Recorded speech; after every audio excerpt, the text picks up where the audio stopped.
그냥 추위가 아니었나 저 혼자 생각을 해봤는데요. 사역 나갈 때 항상 거리 계시는 분들을 만나게 되면 제가 드디어 물어봤던 내용도 밤새 어떻게 잘 주무셨는지 이런 거를 가장 먼저 물어봤던 것 같아요. 그분들한테. 근데 지금 아무래도 코로나 때문에 지내시는 데도 많이 줄고 계실 때가 마땅치가 않아서 그분들도 참 많이 고통을 받는 것 같더라고요. 근데 얘기를 들어보니까 그것도 그거지만 코로나 때문에 무료 급식소나 아니면은 무료 자원봉사 하시는 분들이 많이 줄어서 먹을 것도 되게 큰 문제가 되는 것 같더라고요. 얘기를 들어보니까. 그래서 그런 부분들을 저희도 만약에 지금 오늘도 보니까 1000명이 넘은 것 같은데 이게 3단계까지 올라가게 되면 저희 사역도 생각을 어떻게 다시 한번 해봐야 되지 않나 하는 생각도 한번 해보게 되고, 그렇게 되면 안 그래도 그 먹거리가 많이 부족한 거리 계신 분들이 더 고통받지 않을까 하는 생각이 좀 들어서 좀 저 나름대로는 좀 걱정이 되긴 하더라고요. 근데 어쨌거나 이게 하나님께서 하시는 일이시니까 다 그 순리대로 하나님의 뜻에 따라서 이루어질 거라고 믿고 그냥 저희는 나름대로 저희 하던 대로 그냥 그대로 나아가면 될 것 같다는 또 생각을 해봤습니다. 그런 한 주였습니다. 저도 이번에 추위하고 코로나 때문에 많은 급식소에서 지금 배식을 중지하고 있다는 이 상황에서 그래도 우리 프레이 포유가 항상 나가고 있다는 게 참 대단한 것 같고, 언제까지 사역할지는 잘 모르겠지만 3단계 올라가기 전까지 끝까지 나갔으면 좋겠다는 생각이 들었습니다. 저는 어제 그 사역 일기도 올렸는데 내용이 뜻이 잘 전달됐는지가 참 모르겠어요. 어제 사역을 강화문 사역을 하고 오는 도중에 한의자매와 같이 오는 도중에 그 시청역 1번 출구 신호등에서 잠깐 대기하고 있는데 직장인 분들 같아요. 나이가 연우 형이나 전남이 형쯤 되는 또래 분들이시더라고요. 근데 그 김춘삼 아버님 계신 쪽 있잖아요. 박스 지어놓은데 그쪽을 보면서 가리키면서 저게 뭐냐, 저게 박스 집이냐 하면서 웃으면서 비아냥하면서 자기들끼리 두세 분이서 이야기를 하면서 그렇게 박스 쪽을 가리키면서 저게 뭐냐, 에? 저러니까 안 된다 하면서 막 그런 말을 하더라고요. 근데 제가 그 이야기를 듣고 참 솔직히 화가 많이 났어요. 도와지도 못할 망정 왜 그렇게 거리에 계신 분들한테 손가락질을 해가면서까지 그렇게 이야기할 필요가 있었나. 그게 참 많이 화도 났고 또 마음도 아팠고. 근데 이제 좀 가만히 생각해 보니까 우리나라가 선진국이라고는 하지만 아직도 지금 우리 나라에는 못 먹고 또 굶주림에 또 이렇게 거리에서 쓰러져 가시는 분들도 그저께 뉴스 보니까 노숙자 한 분이 또 돌아가셨다는 뉴스가 나오고, 이런 것들을 보면 아직도 우리나라는 선진국이 아니고 후진국이 아닌가라는 생각을 좀 해봤고요. 그렇기 때문에 저희 사역이 더 중요하고 더 열심히 해야 된다는 생각을 좀 많이 했고요. 그래서 아마 방금 연우 형도 이야기했다시피 하나님께서 다 해결해 주실 거라고 생각하고 하나님의 뜻대로 그러한 것도 또 좀 다 이 코로나도 빨리 벗어났으면 좋겠고, 그런 이야기를 안 했으면 좋겠어요. 거리분들이 아니 거리분들이란다. 직장인분들이나 세상 사람들이 자기들은 얼마나 배부르고 얼마나 따뜻해서 없는 사람들을 그렇게 좀 안 좋게 보고 그렇게 나쁜 시선을 보는지 너무 어저께 좀 제가 화가 많이 났었는데, 예, 그런 걸 보면서 참 많이 안타깝다는 생각이 들었던 한 주였습니다. 제가 어저께 일기에도 저기 쓴 것 같은데요. 박스에 담아서 복사해. 어제 거리에서 저는 거리 분들을 거의 만나지 못했어요. 제가 그 강화문 같은 데는 좀 이해를 해요. 거기는 어디 바람 피할 데가 없기 때문에 그 추운 바람을 온몸으로 다 받아내야 되기 때문에 없을 거라 생각을 했는데, 근데 오후 사역에도 별로 없더라고요. 보통 저기 서울역 우체국 저희가 길 건너편에 있는 저희 지하차도 입구에 못해도 서너 분 항상 계셨는데 거기도 사람이 없었고요. 그 서울역 지하철역 여기 지하도 쪽에도 저희가 3번 출구부터 12번 출구까지 가면 거리가 한 1.2km 정도 되는데 지하도만 거기도 사람이 별로 없더라고요. 그래서 밖에가 추우면 당연히 그 지하도에 좀 있을 줄 알았는데 왜 이렇게 없지라고 생각했었는데 사역을 마치고 저기 서울역 우체국 쪽에서 사역을 마치고 2번 출구로 이제 집으로 오려고 오는 도중에 보니까 그 서울역 선별 진료소가 있더라고요. 그게 3일 전에 설치된 것 같은데 거기에 계시던 수십 분 이상의 분들이 싹 없어졌어요. 그러니까 그걸 설치하기 위해서 그분들을 어디로 그러니까 뭐 쉼터 같은 데로 가라고 하거나 아니면 어쨌든 그 자리에서는 내쫓은 것 같아요. 그러니까 당연히 서울역 지하도에도 사람이 없겠지. 그럼 이건 선별 진료소는 어쨌든 꼭 필요한 거거든요. 그걸 설치한 거는 어느 누구도 잘못됐다고 이 말을 못 할 거예요. 그럼 또 거기 계신 분들은 그럼 이제 또 어떻게 하죠? 이런 생각 해보니까 참 세상에 정답이라는 게 과연 있는가? 모두를 만족시킬 수 있는 어떤 거는 없다는 생각이 들더라고요. 정말 그 많은 분들이 다 어디로 갔을까요? 다 쉼터로 가진 않았을 텐데. 최근에 말 들어보니까 용산 같은 데도 꽤 사람이 많이 늘어났다고 말씀하시고 청량리도 많이 늘어난 것 같거든요. 그러니까 참 이 코로나가 가장 밑바닥에 있는 사람들을 너무 힘들게 만들고 있는 게 아닌가. 물론 다른 사람들도 힘들지만 여기 사람들은 진짜 목숨이 왔다 갔다 하는 그런 상황으로까지 몰고 가는 것 같은 느낌이 들더라고요. 그리고 오늘 아침 뉴스를 보니까 어제도 1000명이 넘었다 그러던데 이런 추세라면 3단계가 거의 뭐 올라가도 이상하지 않을 것 같아요. 그렇게 되면 진짜 저는 올겨울에 동사 내지 아사하는 사람들이 꽤 많이 나올 것 같다는 그런 좀 안 좋은 생각이 떠오릅니다. 저는 일단은 이제 두 번째 주를 제가 사역을 시작한 건데 저번 주에 비해서 일단은 다들 그렇게 느끼실 거예요. 뭐 거리도 그렇고 사람이 많이 줄었다고.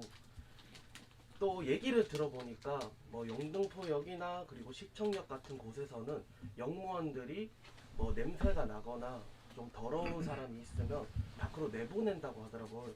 이 추운 날씨에 밖으로 내보내진 사람들이 어디로 갔을지 이것도 너무 걱정이 되고, 아니 이게 코로나가 심각한 상황이라 뭐 코로나 때문에 사람이 몰리는 걸 방지하는 차원에서 내보낸다고 한다면 이게 화가 나지를 않고 이해를 하겠는데, 그런 이유가 아니라 냄새가 나거나 더럽다는 이유만으로 이 사람들을 밖으로 내보내니까 이게 좀 이해가 되지가 않더라고요. 그냥 좀 서로 추운 날씨에 힘든 생활에 하고 겪고 있으신 분들인데 좀 생각을 해주고 배려를 해주면 그게 그렇게 어려운 것일까, 이런 생각도 들었고요. 그리고 이제 다들 개개인마다 생각하는 것들은 다 각자 다를지라도 또 이제 생각하는 내용들을 들으면 결국에는 이제 거리에 계신 분들이 많이 걱정이 된다. 그런 얘기잖아요. 또 이제 쉼터 같은 데는 그 거리에 계신 분들 지하철이나 아니면 역전 대합실 이런 데서 계신 분들이 나가더라도 쉼터에 가더라도 또 자리가 없어요. 쉼터 몇몇 곳은 그래도 요즘은 다행히 24시간 정도 개방을 이제 고려를 하고 있다고 하더라고요. 그런데 그것도 몇몇 군데일 뿐이지 대부분의 쉼터들은 이제 또 밤에만 개방을 해서 아침에 문을 닫아버리니까 이제 이분들이 밖에서 추위에 떨고 있고, 그리고 요즘 급식소도 다 거의 폐쇄를 하니까 배고픔에 시달리고 있으시다는 그런 생각을 하니까 매일매일 마음이 좀 아프더라고요. 그래서 빨리 이 코로나라도 끝나기를 기원하고 있는 그런 마음입니다. 저는 지난 한 주 동안 강원도에서 이제 복음에 대해서 말씀을 듣고 온 것을 간략하게 나누고자 합니다. 제가 그곳에서 하나님께서 인도해 주시는 그곳에 가서 정말 많은 것을 보고 듣고 또 경험한 한 주였습니다.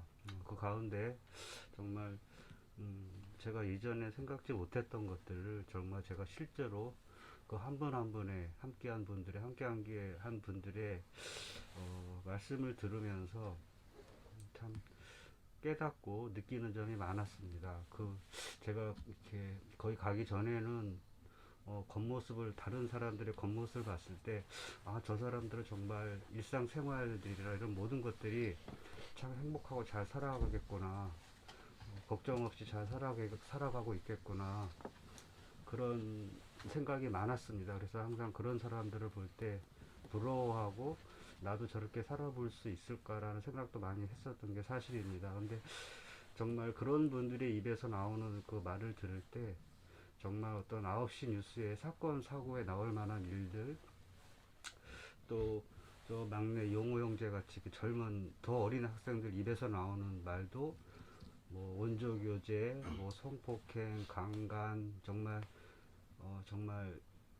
사건 사고에서 나올 만한 뉴스들이 이렇게 흘러나오는 걸 듣고 참 소리를 듣고 정말 느끼는 것도 많았고, 참 또 다시 한번 생각을 바꾸게 되는 그러한 경험을 했습니다. 그래서 또 거기서 이렇게 생활하면서 우리 살림 공동체 형제들도 많이 생각났습니다. 그래서 우리 형제들도 정말 지금 볼 때 정말 너무나도 훌륭하게 간식을 준비하고 또 아침에 일찍 일어나서 그 무거운 짐을 들고 버스를 타고 내리고 지하철을 타고 내리고 계단을 오를 때 정말 훌륭하다. 이렇게 하는 사람은 정말 없을 것 같다라는 생각을 했습니다. 저는 거기다 한 가지 더 붙여서 우리가 정말 예수님의 그 십자가의 달리심을 의미를 한번 깊이 있게 한번 생각해보는 우리 형제들, 저와 형제들이 앞으로 이 프리포를 하면서 항상 가슴에 간직하고 사역을 해 나가는 저희가 됐으면 좋겠습니다. 저는 어저께 소나 모나 공원에 갔는데 사람들이 거리 많더라고. 그 밥에다 국 얻어 먹겠다고 조금이라도 뜨신 밥이라 먹겠다고 그거 기다리더라고. 그 추운데요. 그래 우리가 국밥 떠주면서 기도해드리고 한 번 기도해드렸습니다. 오늘 좀 빨리 왔습니다. 그게 좀 더 서둘러 가지고 하성이도 원에 좀 빨리 보내고 왔는데, 그게 드릴 말씀이 있어서 그렇습니다. 우리 모두 다 수고하고 또 이제 사역을 잘 갖고 나가고, 또한 이제 여러 사람들한테 인정받고 또 감동을 주는 사역을 하고 있는데, 제가 칭찬을 못할지언정 이렇게 또 안 좋은 얘기를 드리는 거에 대해서 먼저 죄송하다는 말씀을 드리고, 근데 또 어떻게 하겠어요. 제가 해야 될 말은 또 해야 되죠. 그래서 다른 거는 아니고 제 안에 있는 모순에 대해서 한번 얘기해 보고 싶어요. 뭐 특별한 단어가 떠오르지 않고 모순이 있다라는 생각이 들더라고요. 뭐 찾아보니까 뭐 한비가 쓴 뭐 한비자의 뭐 이런 말이 나온다는데, 모순이라는 단어는 다 알죠. 뭐 예전에 상인이 이제 창도 만들고 방패도 만드는 무기상이 이제 밖에 나가서 창을 들고는, 이거는 그 어떤 방패도 뚫을 수 있는 날카로운 창입니다. 그리고 또 조금 있다가 또 방패를 들고 나와서는, 선왕은 뭐라고 했죠? 이거는 어떤 창으로도 뚫을 수 없는 튼튼한 방패라고. 이제 말이 안 되는 거죠. 제 안에도 모순이 많이 있었습니다. 프레이포유 사역을 할 때도, 초반기에 때도. 무슨 모순이냐, 뭐 이렇게 하면 잘 될 것 같은 거예요, 프레이포유가. 그리고 이제 하나님께서 거리로 보내주셨지만 이제 거리에 나와서는 나 스스로 해야 된다라는 이제 사명감, 그런 것도 있었죠. 또 뭐 프레이포유가 좀 이제 뭔가 좀 잘 되는 것 같다라고 느껴질 때는 또 더 잘하기 위해서는 어떻게 해야 되나, 뭐 이런 생각도 했었고요. 그 이제 결론적으로 말씀드리면은 다 깨어졌어요. 그 왜냐하면 나중에 깨닫는 거는 모순이더라고요. 제 안에서 이러면은 잘 될 것 같다라는 제 생각이었죠. 그래서 하나님께서 프레이포유를 통해서 알려주시고자 한 거는 다름 아닌 제 안의 모순을 깨닫게 하신 것 같아요. 그래서 네가 하는 거 아니다, 내가 하는 거다. 내가 하는 사역 내가 앞으로 내가 알아서 할 테니까 너는 네 할 바만 잘 해라. 그겁니다, 그거. 그래서 하나님께서 프레이포유를 통해서 바라시는 거는요, 저뿐만이 아니라 우리 모두가 우리 안에 가지고 있는 모순을 깨닫고 나의 개똥 철학으로, 혹은 나의 이런 나 혼자 평생을 잘 살아왔으니까 내 계획대로 앞으로도 살아가려고 하는 나의 계획들, 이런 거 전부 다 모순이라는 거죠. 절대 되지 않습니다. 뭐 구원이 형제님도 이렇게 될 줄 어떻게 알았겠어요. 열심히 잘 살고 떳떳하게 남 앞에서 당당하게 섰던 때가 얼마나 많았는데요. 이 모두 다 알 수 없죠.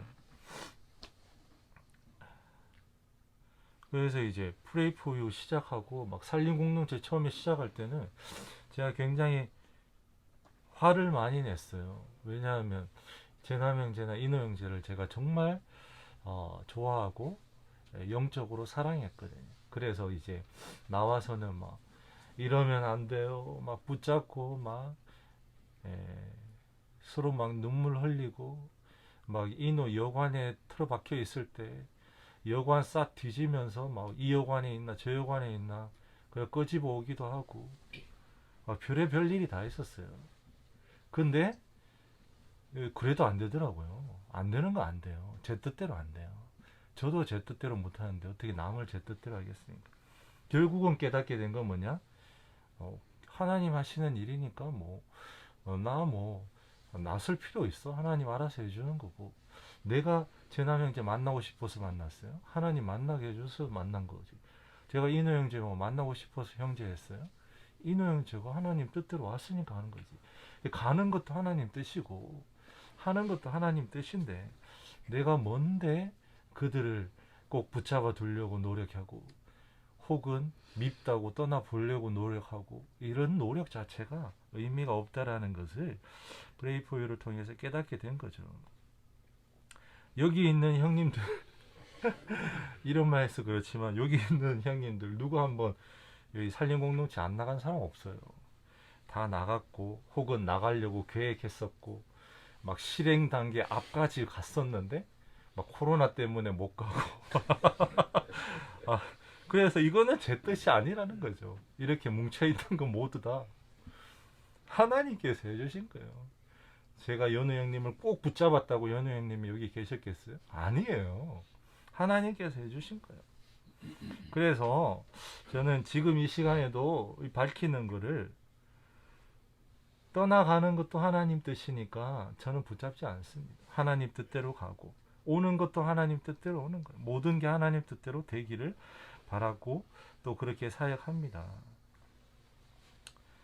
그래서 이제 안타까운 얘기는 사실 이제 동훈 형제가 이제 온 지가 1년이 다 됐어요. 한 달도 안 남았습니다. 1년 되는 게. 벌써 뭐 중순이 됐으니까.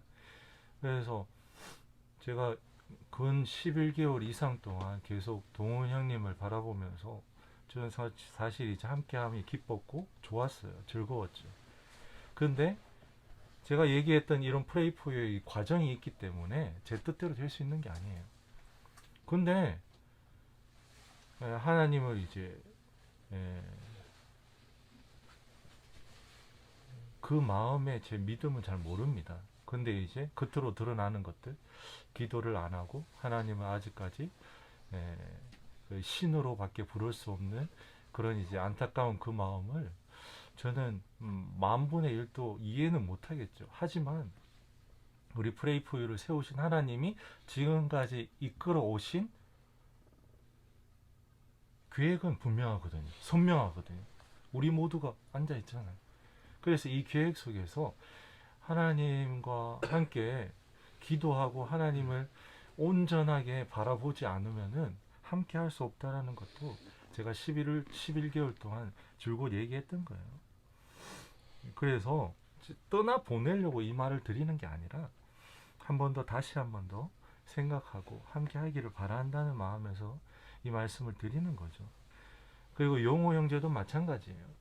22년이라는 짧지 않은 인생 동안 자기 솔직히 이제 좀 안 좋은 쪽으로 얘기하면 나 혼자밖에 없기 때문에 나밖에 믿을 사람이 없기 때문에 내 계획대로 살아왔어요. 근데 이 프레이 포유 안에 왔기 때문에 제가 이 말씀을 드리는 거예요. 여기 안 왔으면 제가 이런 말을 들을 필요도 없어요. 이곳에 왔다는 건 하나님의 인도하심 때문에 왔기 때문에 모든 걸 다 하나님께 맡기라라는 거죠. 이 안에서도 스스로의 계획을 세우고 스스로 뭘 해야 될지 고민하고 막 방황하고 또 찾고 여기는 아닌 것 같다. 여기는 이제 좀 빛이 보이네. 이렇게 계획을 스스로 세우다 보면요. 결국은 프레이 포유에 보내신 하나님의 뜻을 깨닫지 못하고 나가게 돼요. 네. 그리고 한의자매도 한마디 하고 싶은데 지금 이번에 깨닫게 됐어요. 그 영상 최근에 올라온 게 11월 17일 영상이더라고요. 그때 목요일날 18일인가? 그래서 그럼 이 한 3, 4주 동안 이거 영상이 얼마나 많이 밀려 있을 거야. 그거 어떻게 집에서 그 스트레스 받으면서 어떻게 그걸 다 해? 그래서 참 안타깝다라는 생각이 들어요. 한의자매도. 그래서 본인이 얘기하기를 영상하게 만드는 게 3시간이고 사역 일기 쓰는 게 2시간이다 그랬으면은 조금 더 신경을 써가지고 이 숙제도 밀려있으면 하기 싫잖아요. 나 한의자매 안 봐도 알 것 같아. 밀려있는 영상도 어떻게 다 할 거야. 그래서 좀 다시 한 번 더 생각해 주기를 원해요. 그렇게 계속 밀려있는 거는 결코 바른 자세가 아니야. 저도 게으르기 때문에 다 아실 거예요. 남이 뭘 좀 못하거나 좀 늦게 하거나 안 해도요. 저는 별로 간섭 안 합니다. 나중에 한마디만 할 뿐이지. 제 스스로 잘 못하는데 뭐 누굴 탓하겠어요. 그런데 이제 정도가 지나치면은 얘기를 하죠. 정도를 지나치. 그래서 여기 이 자리에 주님께서 다 모이게 하셨기 때문에 제가 모을 수 있는 분도 아니고요. 제가 쫓아낼 수 있는 권한도 없습니다. 하지만 이 프레이 포유 내에서 하나님께서 지금까지 해오신 게 있기 때문에 그 안에서 함께 발맞추어 나가지 못하면은 있을 수 없어요. 그리고 이제 교회가 생기게 된 것도 제 뜻입니까? 여러분 다 알지 않습니까? 1년 동안 제가 뭐 그렇게 찾아다녀도 없었잖아요. 근데 누군가 때가 되어서 한번 다시 찾아보세요. 그럴 때 전 그냥 순종했어요. 그분한테 제가 찾아봤는데 안 돼요. 지금 한 2, 3억 정도 드려야지 뭐 상가를 아예 사든지 해야지. 안 돼요. 그런 말 안 하고요. 뭐 찾아볼게요. 근데 공인중개사 처음에 눈에 딱 보이는 곳에 들어가니까 그 사장님이 왜 뭐하러 왔어요? 시끄럽지 않겠어요? 뭐 어떤 사역해요? 그 월세는 제대로 낼 수 있어요? 저한테 이런 걸 2-3시간 동안 묻더라니까요. 대화를 하면서. 그러면서 그 다음날 딱 적당한 거를 골라주셨어요. 뭐 어떡하겠습니까? 하라는 뜻인데요. 그렇게 이제 여러 사람들한테 얘기하니까 또 이제 많이 이제 물품들이 교회 내 필요한 비품들이 이제 막 기부해 주시겠다는 분들이 많이 계십니다. 감사드리고 그렇게 또 세워져 가는 거죠. 그래서 말씀이 많이 길어졌는데 죄송하고 조금 더 우리가 하나님께서 나에게 주신 이러한 기회를 거리에 있는 분들과 함께 시간을 잘 보내면은 주님께서 정말 기뻐하시고 아름다운 열매를 맺어 주실 거다 라고 말씀을 드리고 싶습니다. 제가 이렇게 또 말씀을 또 드린 거는 제가 또 지금 종로 좁은 방에 가서 뭘 좀 전달하고 대화를 또 나눌 게 있어 가지고 먼저 말씀을 드렸어요. 그래서 마치도록 하겠습니다.